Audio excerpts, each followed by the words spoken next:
Well, Jeremy, it's interesting. There's a bit of a standoff developed here, back at the bank.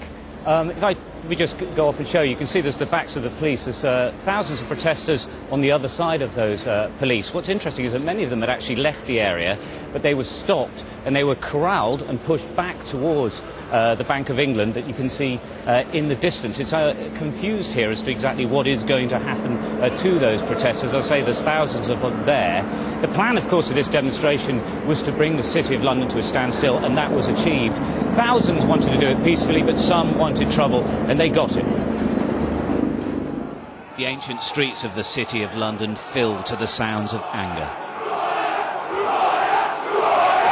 It was predicted and promised by some.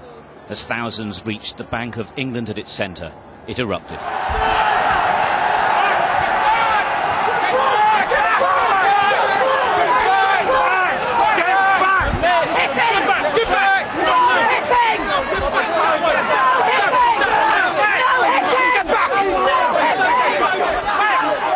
A battle of wills between a massive police force and smaller but determined groups of protesters, hijacking any peaceful intent and goading whenever possible.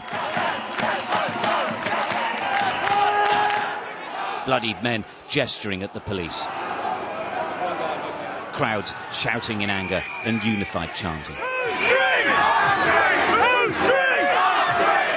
It's lasted for hours, demonstrators pushing and shoving the police lines.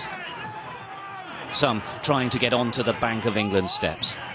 Others trying to get out and unite in larger numbers. Occasionally, the pushing turned more violent. A police officer smashed over the head. And demonstrators hit with truncheons as they tried to break the police lines. The bank's governor, Mervyn King, was still apparently at his desk. City workers watched as thousands passed beneath them. It's reported some waved wads of banknotes, doubtless from the safety of their offices.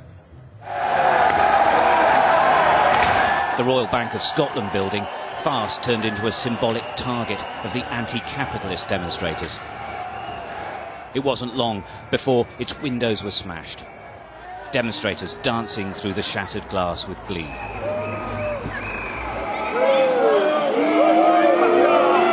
As police sensed an area was getting too dangerous, they moved in reinforcements, men and horses. The police obviously decided that this part of the Bank of England is becoming a little bit troublesome, and they brought the horses in. And of course the crowd have now moved towards them, which is scaring the horses, and it raises the temperature, if you like, as people now, as the police then calm it down and try to control the crowd again. But obviously they've decided that this area of the bank is getting out of hand.